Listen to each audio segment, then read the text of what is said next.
Welcome, I'm James Azimoha and you're watching AnewZ. Let's see your headlines.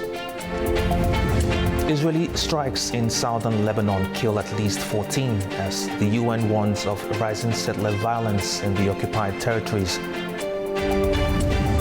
Iran tightens control over Strait of Hormuz shipping as tensions with Washington continue. And Wolf 13 highlights Africa's affordable housing push as governments, investors and institutions seek coordinated action.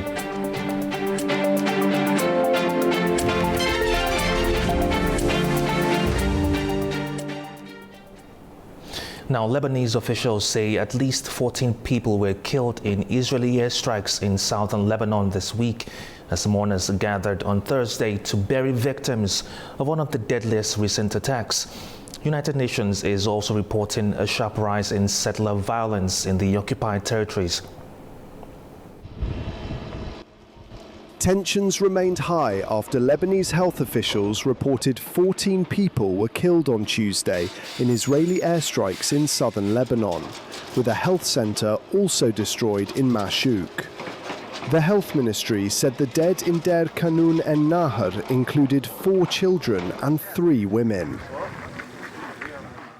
On Thursday, mourners gathered to bury the victims of what was described as the deadliest single bombing raid in Lebanon in recent weeks. Dozens attended funerals in the southern town as rescue workers continued searching through the rubble.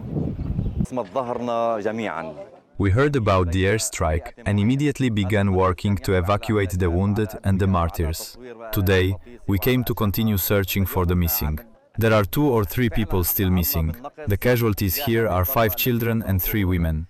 There are many body parts, and their families will identify them through DNA testing. Following attack, Israel's military said that it had targeted more than 25 sites of Hezbollah infrastructure in southern Lebanon.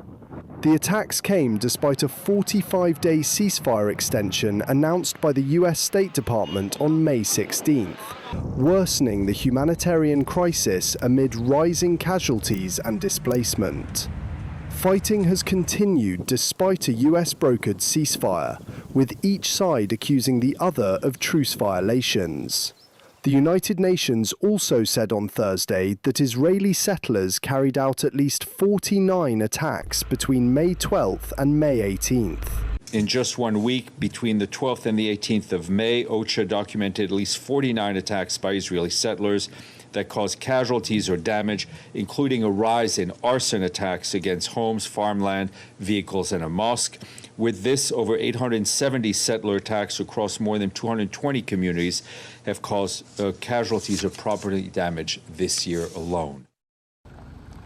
The ongoing war between Israel and Lebanese armed group Hezbollah is expected to shrink Lebanon's economy by at least 7% this year and could cost the country an estimated $20 billion. According to the Lebanese Health Ministry, more than 3,070 people have been killed in Israeli strikes on Lebanon since March 2nd, when Hezbollah fired on Israel, triggering a new war. Now, the United States is increasing its military presence in Poland, despite earlier signals of troop reduction in Europe. The announcement comes amid ongoing discussions within NATO over regional security and defense spending. US President Donald Trump has announced that the United States will send an additional 5,000 troops to Poland, days after the Pentagon delayed a previously planned troop deployment to the country. In a post on Truth Social on Thursday, Trump said the decision followed the election of Polish President Karol Nawrocki and highlighted the relationship between the two leaders. Responding on X, Nawrocki thanked Trump for his support and described the Polish-American alliance as a key pillar of security for both Poland and Europe. The announcement comes as the Trump administration reviews US troop deployments in Europe under its America First policy. Ahead of the NATO meeting in Sweden, NATO Secretary-General Mark Rutte welcomed the troop announcement while stressing that European allies are taking greater responsibility for their own defence. Well, of course, I welcome the announcement. Our military commanders are working through all the details, but of course I welcome it. But let's be clear. The trajectory we are on, which is a stronger Europe and a stronger NATO, making sure we will, over time, step by step, be less reliant on one ally only, as we have been for so long, which is the United States. Earlier this month, the Pentagon announced plans to cut the number of US Army Brigade combat teams in Europe from 4 to 3, raising concerns about America's long-term military presence in the region.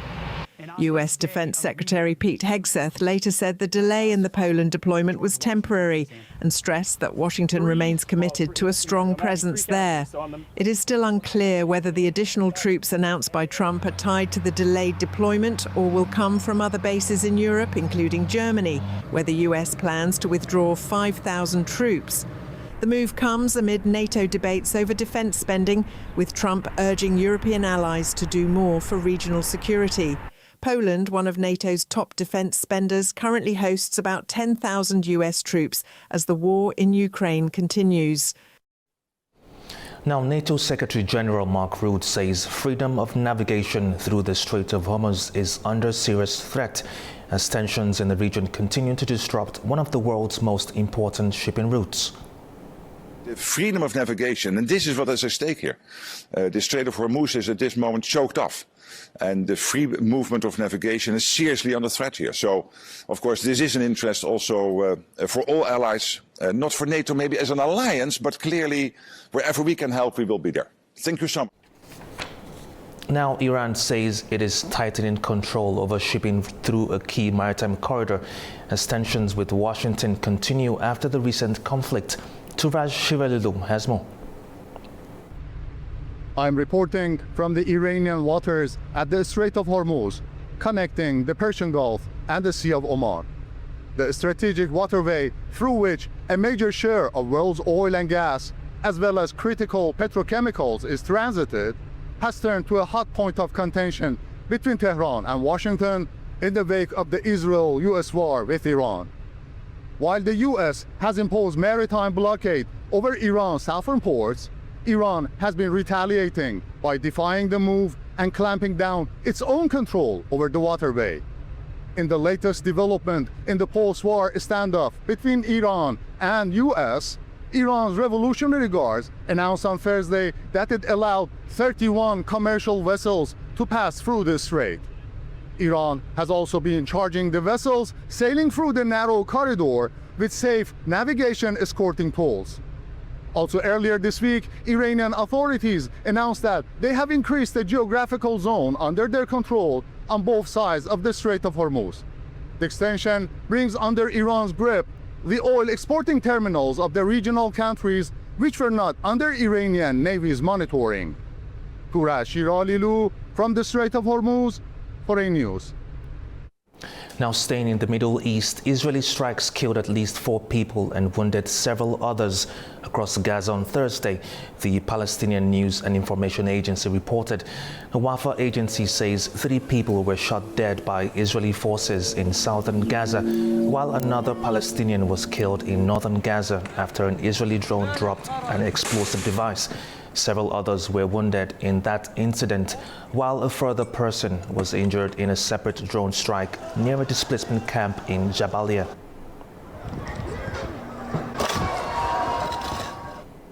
Now, demonstrators gathered in Greenland's capital as the U.S. opened a larger diplomatic hub in Nuuk. The move comes in the middle of continued tensions over President Donald Trump's ambition for greater influence over the Arctic island.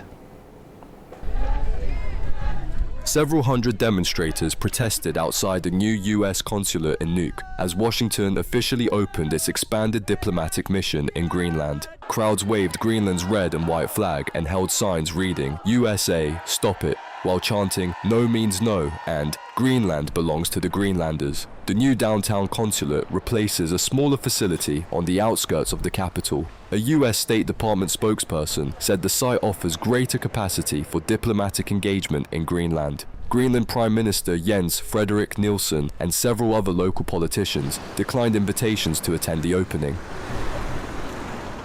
Over the heads of the Greenlanders, I think it's very colonialist rhetoric about buying this place and putting up hotels, which Trump has shared memes about. I think there has been talk over people's heads, and it's just a really unpleasant reminder of people as commodities or as a product, as something that can be bought and sold. It's very unpleasant to witness, and I think this ruthless rhetoric where military actions are not taken off the table. I also think it's completely wild and ruthless towards the people who live here, towards the children, towards everyone who sees this as their country. The protest follows continued tensions after President Donald Trump expressed interest in greater US influence over Greenland. Greenland's government has said the island belongs to its people and will never be for sale. Now in some energy news, Egypt says a major new energy discovery in the Western Desert marks the biggest find there in 15 years. Officials say the reserves include significant volumes of gas and oil near existing infrastructure. Egypt's Ministry of Petroleum says Agiba Petroleum, a joint venture between the Egyptian General Petroleum Corporation and Italy's Eni, made the find through the Bastion South 1X exploratory well. Initial estimates put reserves at 330 billion cubic feet of gas and 10 million barrels of condensate and crude oil. The ministry says the discovery is located near existing facilities and infrastructure, allowing rapid connection to production. International Energy Agency Executive Director Fatih Birol warned on Thursday that the global oil market may enter a red zone in July and August this year as fuel demand rise and stocks dwindle. Birol noted that the supply crisis triggered by the situation in the Middle East was initially cushioned by spare capacity in the global oil market, but that oil stocks are now gradually decreasing. Executive Director added that the IEA stands ready to coordinate further reserves releases if necessary. Now, trade ministers from Asia-Pacific economies are meeting in Suzhou, China for APEC talks focused on boosting cooperation and addressing global economic challenges. Officials from 21 member economies, including the US, Japan, and Taiwan, are discussing trade imbalances, supply chain stability, and wider economic uncertainty. The agenda also includes digital trade, artificial intelligence, and sustainable development. The meeting comes as APEC members navigate ongoing global economic tensions and shifting global trade dynamics.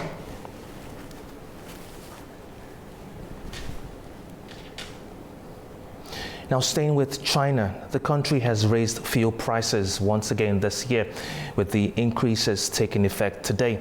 The hike comes as the war in Iran continues to rattle global oil markets. Manu Makdum has more from Beijing. China's state planner, the National Development and Reform Commission, has raised retail prices for gasoline and diesel with effect from May 22nd. The latest in a series of hikes since the Iran war sent oil prices surging. Gasoline prices will rise by around $10 per metric ton, with diesel close behind. Because China imports more than 70% of its oil, instability in the Middle East feeds quickly into domestic prices. And the impact is already showing, as Chinese gasoline demand has been falling since the Iran war upended global oil markets and is now on track to decline by as much as 5.5% this year, what would be the second steepest drop on record.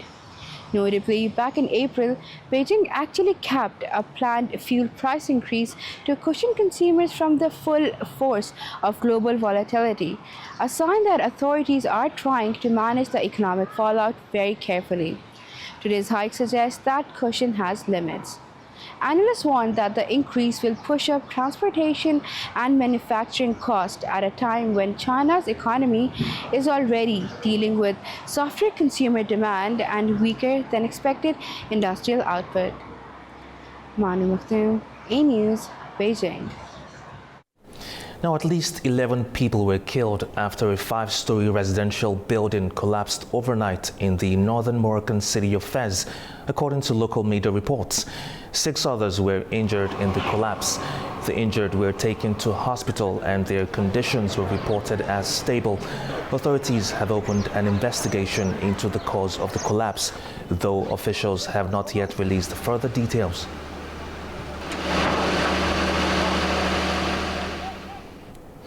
Now, Saudi Arabia is stepping up security and crowd management ahead of Hajj, with around 1.5 billion pilgrims expected in Mecca. This year's pilgrimage comes amid heightened regional tensions, but officials say preparations are in place. Ahead of the annual Hajj pilgrimage, Saudi Arabia is preparing a range of measures to manage the influx of millions of worshippers. The Hajj is a once-a-year event that draws millions of Muslims to Mecca in Saudi Arabia to perform religious rituals that every able Muslim is expected to undertake at least once in their lifetime.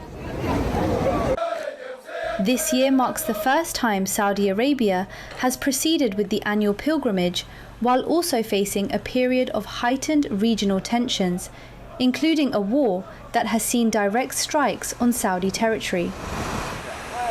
On Thursday, Saudi security forces demonstrated their readiness for the large-scale gathering in a display in Mecca. Personnel marched in formation during a parade as pilgrims from around the world continue to arrive in the holy city for the pilgrimage. Everything felt completely normal, no different from any other year. In fact, this year the organization was even better, and the procedures were much smoother, with easier movement overall. This year's pilgrimage will take place between May 25th and May 29th, with around 1.5 million pilgrims expected to travel to Saudi Arabia.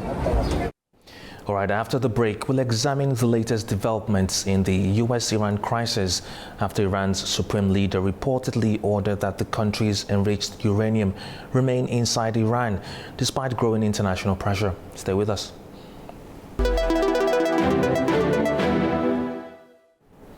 Welcome back to AnewZ. Now, Iran says it is reviewing a new U.S. proposal aimed at ending the conflict. Yet, Tehran's insistence on keeping its enriched uranium inside the country remains one of the biggest obstacles to any possible agreement.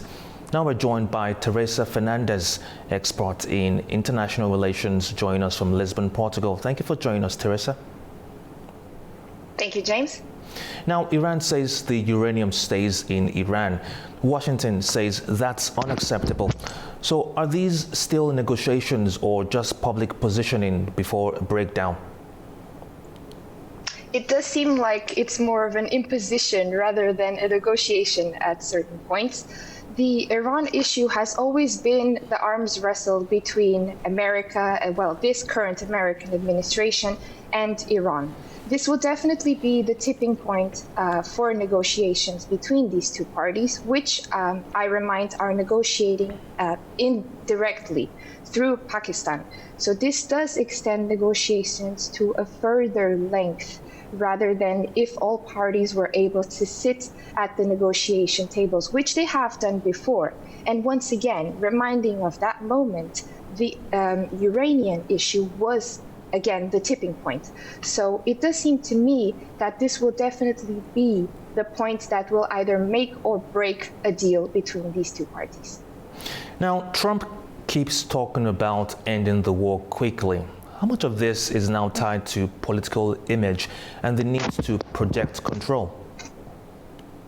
Well, a lot. The president does seem to say, and he did say before boarding the Air Force One to go to China, that the president was not concerned about the domestic financial situation and that the priority is, in fact, the reopening of the Strait of Hormuz. However, if we look at the polls, and Fox News posted polls last night mentioning that the approval rate of the president was now at 38%. And this is a very low approval rate to go into the midterms in November.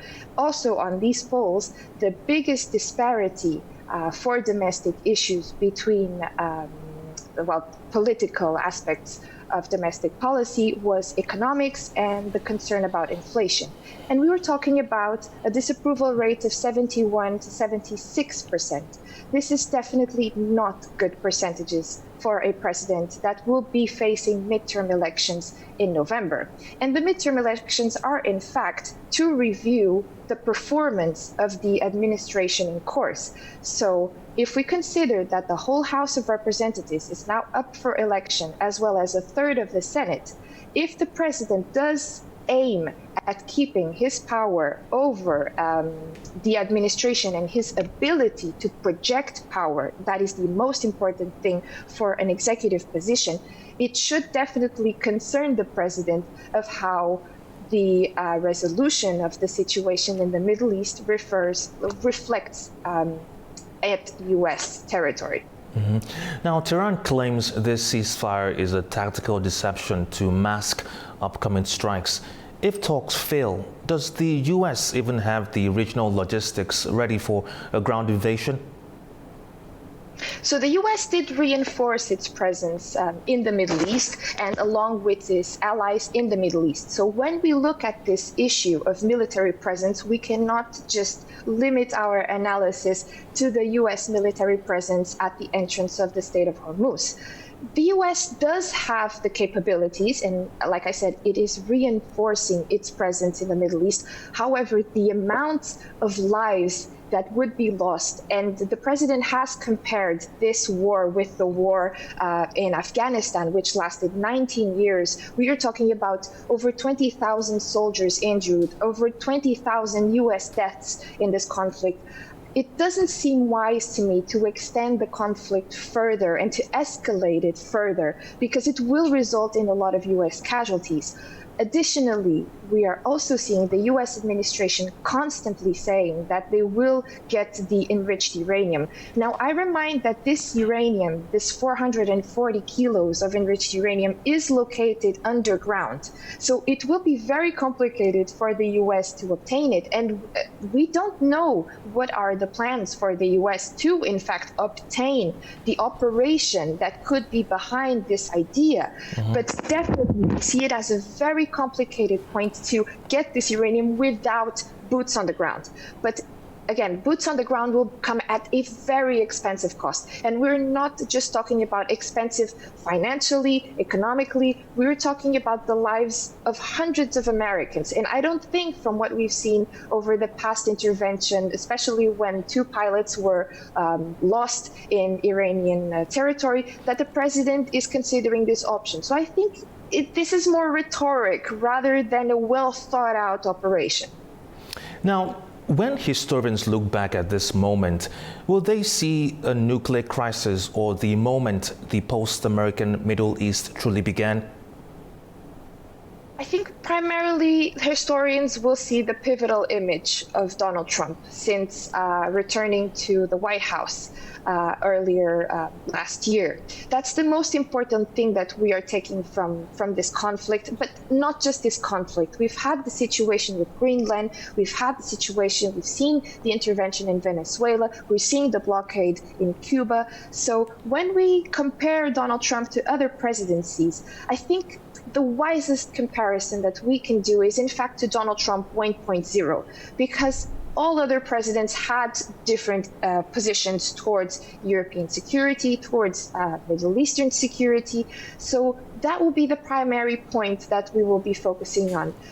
In terms of nuclear, it depends on how this conflict turns out, because when Iran joined the JCPOA under the Barack Obama administration, there was still uranium left in Iranian soil. So a lot of it was sent to Russia to be dissolved, but about 300 kilos were left at civilian levels, of course, in Iran. So when Donald Trump now wants to remove this enriched uranium from Iranian soil, it is the breaking point with the Iranian administration.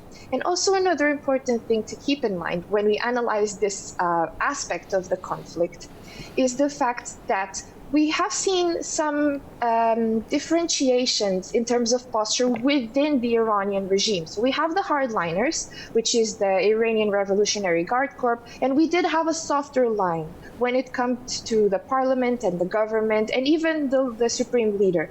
These parties now seem to align against a mutual enemy, and this is the most concerning thing that we can get from Iran at the moment. And we will have to see how the Iranian response is to the Washington response. So we are at the stalemate once again. Now let's bring Israel into the equation. Trump dismissed any friction with Israel, saying Netanyahu will, quote, do whatever I want. But politically, could Netanyahu survive a deal that leaves Iran's regime intact? Well, the Prime Minister of Israel is at a very sensitive situation. So there is a motion to dissolve the Israeli parliament. And there is also a party on the right side that is now concurring with Benjamin Netanyahu. And these are two former prime ministers. One is a much harder liner than the other. And the goal of this coalition, which is called the Together Party, is to remove Benjamin Netanyahu from government. And it's also of the interest of this prime minister to hold his position due to the judicial claims that are made against the current Israeli prime minister. So it is of Israel's interest to extend this conflict against Hezbollah, to hold its presence in the Golan Heights in Syria as much as possible. However, Israel is seen as the junior partner in the American-Israeli relation, just like Russia is the junior partner in the marriage of convenience with China. If it can survive, that's a very complicated question to answer at this stage. But there is a point that Netanyahu gave us a couple of days ago when Benjamin Netanyahu did an interview, the 60-minute interview, which said that it wanted to cut off the American support of $3.8 billion a year because the Israeli economy is strong enough. And he wanted to do that within the next 10 years. So we see some intention to create autonomy from the Israeli side, but they are quite dependent still over the US partnership. So I find it a complicated case for Benjamin Netanyahu to detour so far away from the American sponsorship at this stage. Now, Pakistan's army chief is the primary mediator here. What specific security guarantees did Islamabad have to offer Tehran to keep them at the table? Very good question, because this element, which is also a nuclear power within the region, comes forward as both a mediator, but also a partner.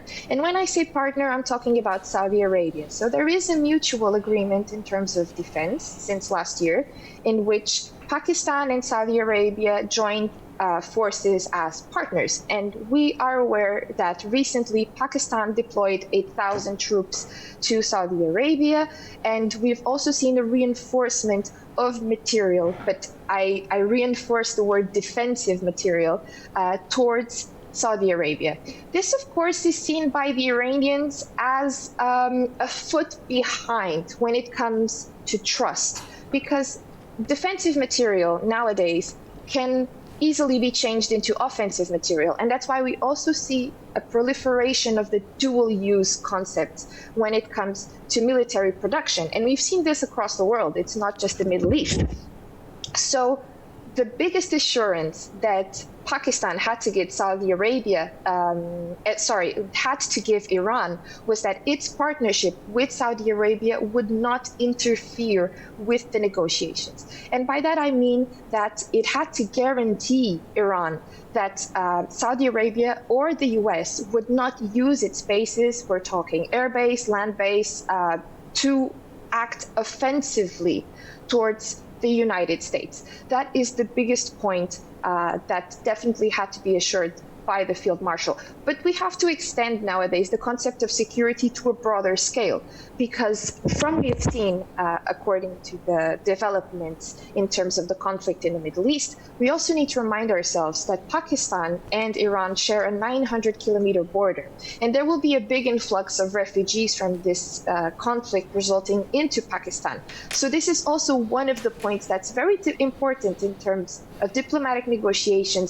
It's the humanitarian help, because naturally a lot of people will want to run away from this crisis and find shelter and find security zones. So this is also something that the Pakistani government is working with Iran. That was Teresa Fernandez, expert in international relations, joining us from Lisbon, Portugal. Thank you for your time, Teresa. Thank you for having me. Thank you. All right, after the break, we'll take a closer look at the key stories shaping the region. Stay with us.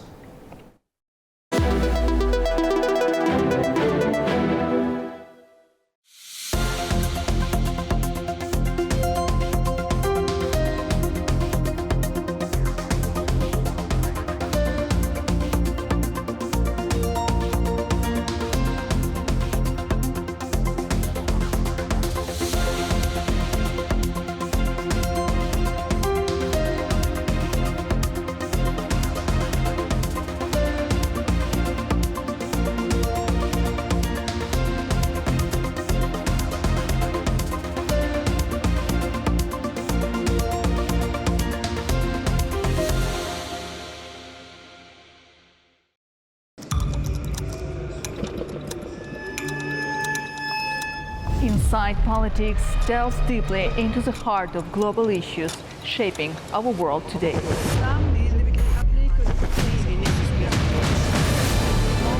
Join me for your go-to source of political analysis from across the region and beyond.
Welcome back to AnewZ. Now let's go to Wolf 13, a panel titled Lachain and Kalbajar, From Herbicide and Post-Conflict Reconstruction to Recovery, focused on rebuilding and long-term economic activity. Panel leaders highlighted that the projects currently being implemented in Kalbajar are not only physical reconstruction efforts, but also aim to restore historical justice and ensure the return of displaced residents to their native lands. The panel stressed that large-scale projects in the region contribute to development of the Karabakh and East Zangezur regions. And to share our vision, governance and participation. Post-conflict regions such as Lachain. All right, after days of discussions on housing, climate resilience and urban development, leaders, officials and delegates have gathered for the Wolf 13 press ceremony in Baku. Organizers reflected on the forum's key outcomes and the challenges still ahead. Let's take a listen. We have seen exceptional engagement and attendance across the program. Over 57,000 participants, including over 3,000 connected online from over 176 countries, 1,000 visits to the expo. 55% of these participants are women and girls. We welcome 11 heads of states, 9 high-level guests, 88 ministers and 76 deputy ministers, 130 mayors, and we held a total of 579 sessions. We welcome 260 exhibitors, innovators, and solution providers at the Urban Expo that registered over 74,000 visits. And 865 media representatives covered the forum throughout the week. These figures reflect the urgency. Cities are demanding solutions and partners are responding. So the theme of WOOF 13, Housing the World, Safe and Resilient Cities and Communities, could not be. WOOF 13 generated important new initiatives. A high-level forum entitled Breathing Life into the New Urban Agenda, Integrating Air Quality and Green Infrastructure for Resilient Cities, was organized on the margins of WOOF 13 at the initiative of Ms. Leila Aliyeva, Vice President of the Haidar Ali Foundation and the founder and head of the IDEA Public Union. The forum emphasized the importance of clean air and green infrastructure as essential components of sustainable urban development and healthy living environments. The communiqué adopted following the meeting called on the international community to recognize clean air as standing thematic priority within the future World Urban Forums. The Sustainable Settlements for Safe Return Package, or 4SRP, was introduced as a practical recovery framework and an important step toward developing integrated solutions for climate-resilient, environmentally sustainable, peace-positive and people-centered urban recovery, particularly in fragile and post-conflict settings. The discussions here in Baku have reinforced a central truth: housing is a global agenda for local action. From rural communities, informal settlements to cities, housing must be seen from a human and a dignified perspective, one that strengthens resilience, restores vibrant centers of culture, social and economic life, and shapes the future with people at its core. Now, Hikmat Hajiev outlines Baku's wider global agenda. At the global level, we see emergence of the new hotbeds of the conflicts, and new tensions are emerging, and also food crisis, energy crisis, and fertilizer crisis that's also linked with the food crisis as such. And all of the things are happening at the global level, and also in the immediate neighborhood of Azerbaijan. And in the south, American and Iranian tension continues to be the case, and we're also wishing that the escalation will be the case between the two countries. In the meantime, there are other hotbeds of the conflicts in our neighborhood. But in the midst of all of these tensions and difficulties and challenges, and Azerbaijan is trying to provide a platform for the international cooperation, dialogue and collaboration. I think that World Urban Forum is one of such a platform. We are trying to do our utmost best, but everybody is most welcome, and our guests, and we can talk to one another and have a dialogue, and really world needs such a dialogue and platform for discussion. I think that World Urban Forum, together with you and together with our interlocutors, certainly without their support we also couldn't achieve, but we are providing the platform for the international discussion, including the most pressing and acute problems at the international level. Azerbaijan tries to be part of the international agenda, and also by virtue of its capabilities to contribute to the positive global agenda. COP29 was one of them. It was a really big challenge for Azerbaijan because we had a limited time to ensure organizational and logistical elements for organizing the event. I think that we have succeeded, but more than that, substantial part of the COP29.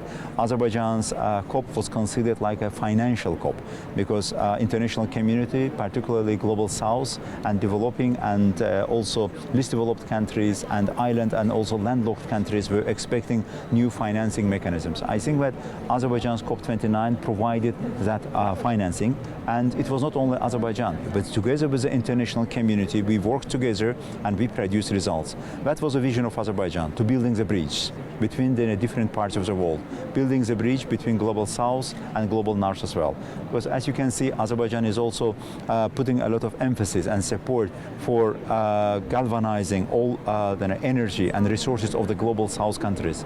And we also consider ourselves as a Global South. But bringing together Global South, we are not seeking isolation. We are also seeking new bridges of cooperation and collaboration cooperation with the global north as well.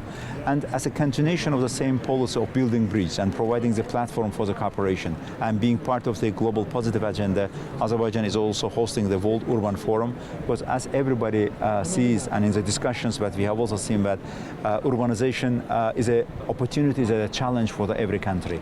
And urbanization is at full swing goes in all countries. But in the meantime, we see billions of the people all around the world are without housing.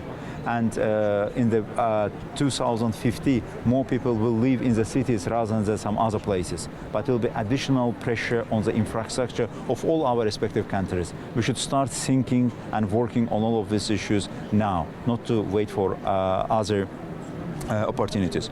From all of these dimensions, as you can see, we have a consistency, and it's not just an event, and we would like to see real substance. I am also looking forward that as a result of the World Urban Forum, Baku Call for Action document will be adopted.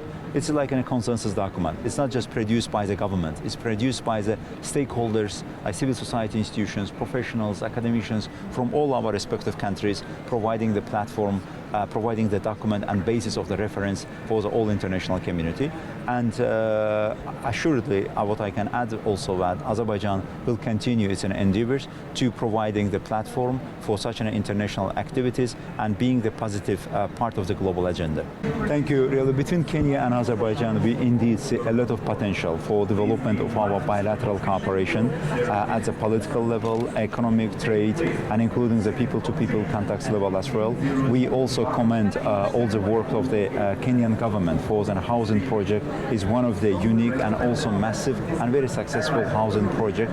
I think that at the practical level, at the institutional level, Kenya and Azerbaijan may also conduct experience sharing exercises as well to learn from one another's experiences. And in the meantime, we have been privileged and indeed very much appreciate that His Excellency Mr. President visited Azerbaijan during the World Urban Forum. We should also be cognizant of the fact that Kenya is a host country for UN Habitat. Azerbaijan is per capita, per person, one of the leading tea drinking countries in the world. And Kenya is one of the leading tea producing countries. It's just one example how we can effectively cooperate. And also, I'm myself very much fond of the Kenyan blue tea. It's yet another miracle. We didn't know about that. But it's just one example, tea, how we can effectively contribute trade and economic relations between our countries. But more than that, we are looking at the energy cooperation and including the mutual investment and also tourism. Kenya is also one of the touristic destinations in the world and in Africa specifically. In the meantime, education. We also think that at the educational institutions of the two countries can also cooperate and providing the scholarship for our students.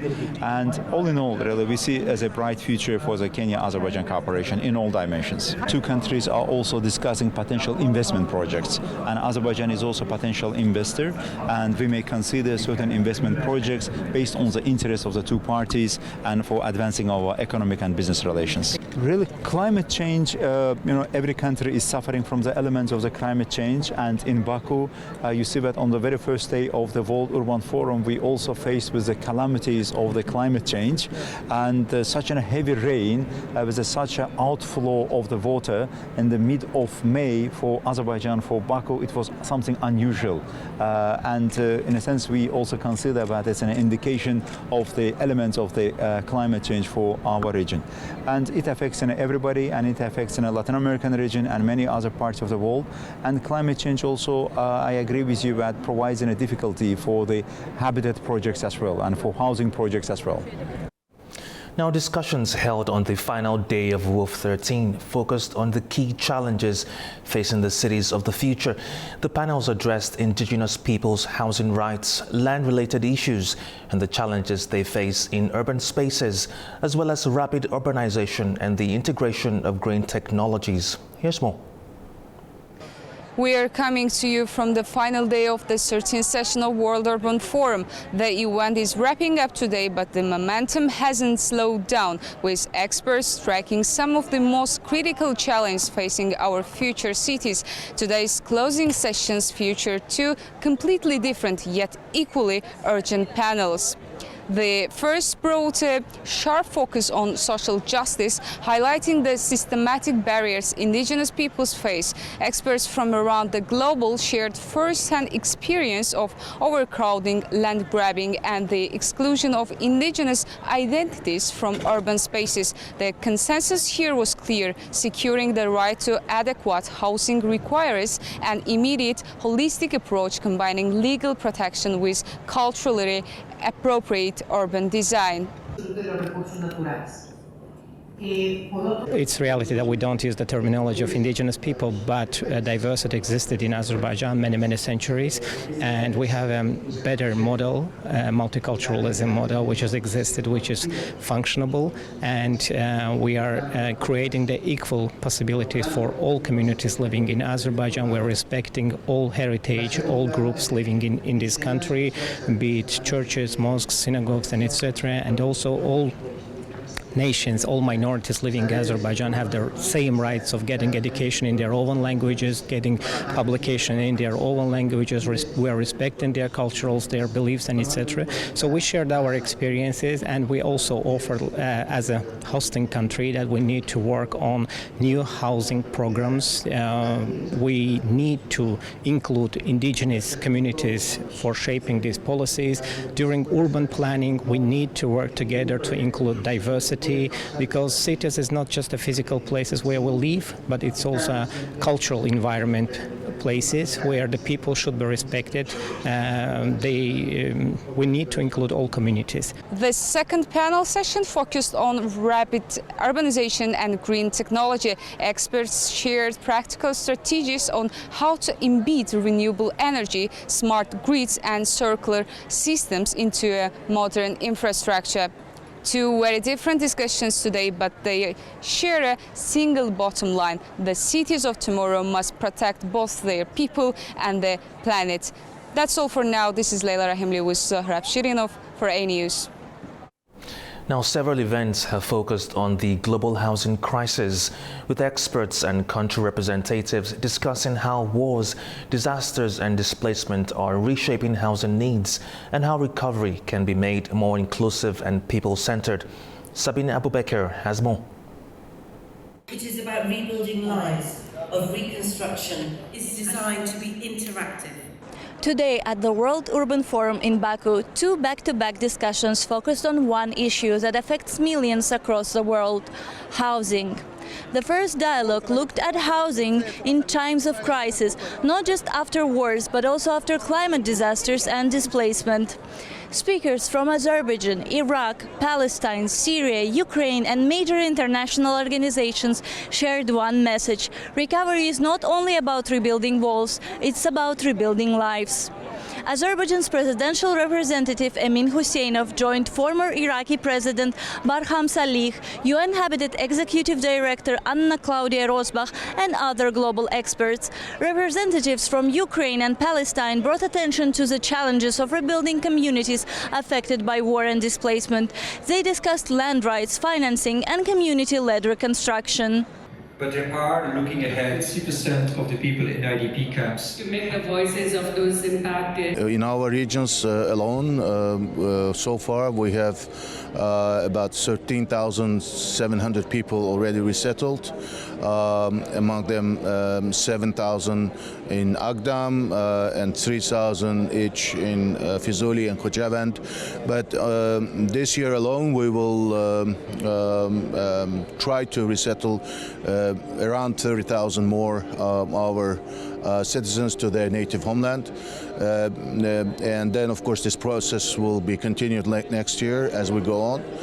The second state program is under preparation, and hopefully that will be implemented much more rapidly for obvious reasons that certain necessary basic infrastructure and demining efforts have already been done, and very successfully so, that opening up the way for us to implement these projects more rapidly. The conversation comes at a time when the global housing challenge continues to grow. Nearly 3 billion people worldwide now lack adequate housing, while more than 300 million people remain without a home. Participants also stressed that displaced communities should not simply receive decisions from above. They said people affected by crisis should help shape recovery from day one. According to information we already collected, and after the aggression of Israel against Gaza and also in the West Bank, there is 372,000 houses were demolished, were destroyed, and more than 60,000 units are partially damaged and can be repairable. This will need, of course, a huge effort from not only Palestinians, because our resources are very few. This requires an international solidarity, support of the international community and the friends of the Palestinian people, including Azerbaijan, of course, who has the same experience maybe as a result of what happened in Karabakh destruction and their plans to recover. The second panel widened the conversation even further. Attention shifted from local recovery efforts to the global impact of instability in housing systems.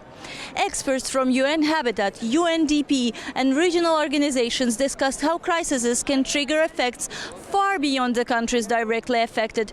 Rising construction costs, pressure on cities, disruptions to housing delivery and growing risks for vulnerable communities were among the main concerns raised.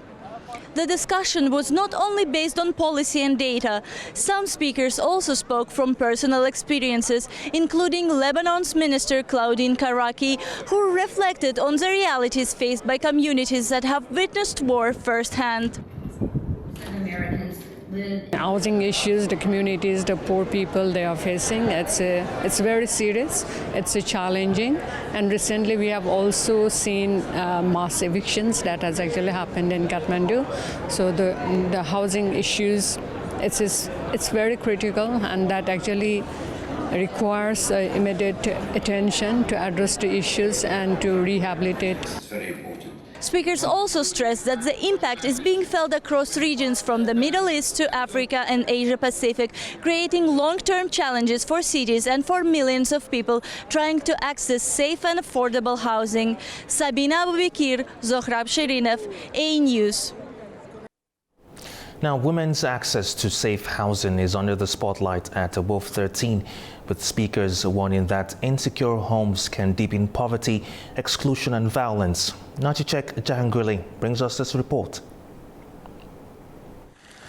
The 2-hour Women's Roundtable session focused on the challenges women face in accessing safe and adequate housing, especially in context of global housing and climate crisis. Speakers highlighted how unequal land rights, insecure housing tenure, discriminatory laws and limited access to basic services continue to affect women and girls around the world. Throughout 2 discussion panels, participants shared innovative housing practices and successful policy examples from different countries. Civil society representatives also spoke about the daily experiences, drawing attention to the realities faced by women living in unsafe or unstable housing conditions.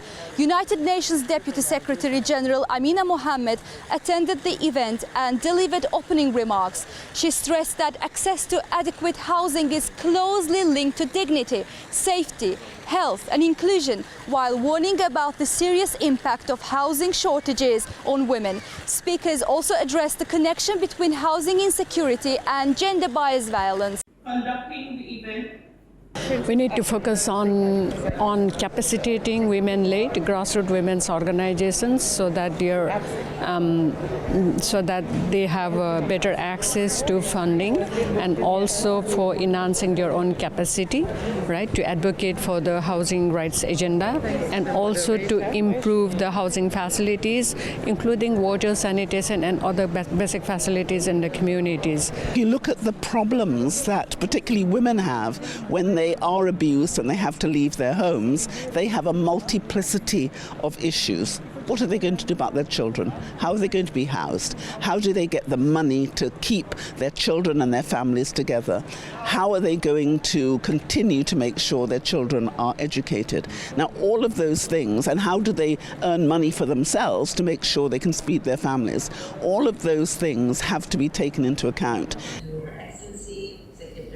Many noted that the lack of safe and affordable housing often forces women to remain in abusive situations or risk homelessness and poverty. Female-headed households were identified as being especially vulnerable due to economic exclusion and limited access to credit and housing policy processes.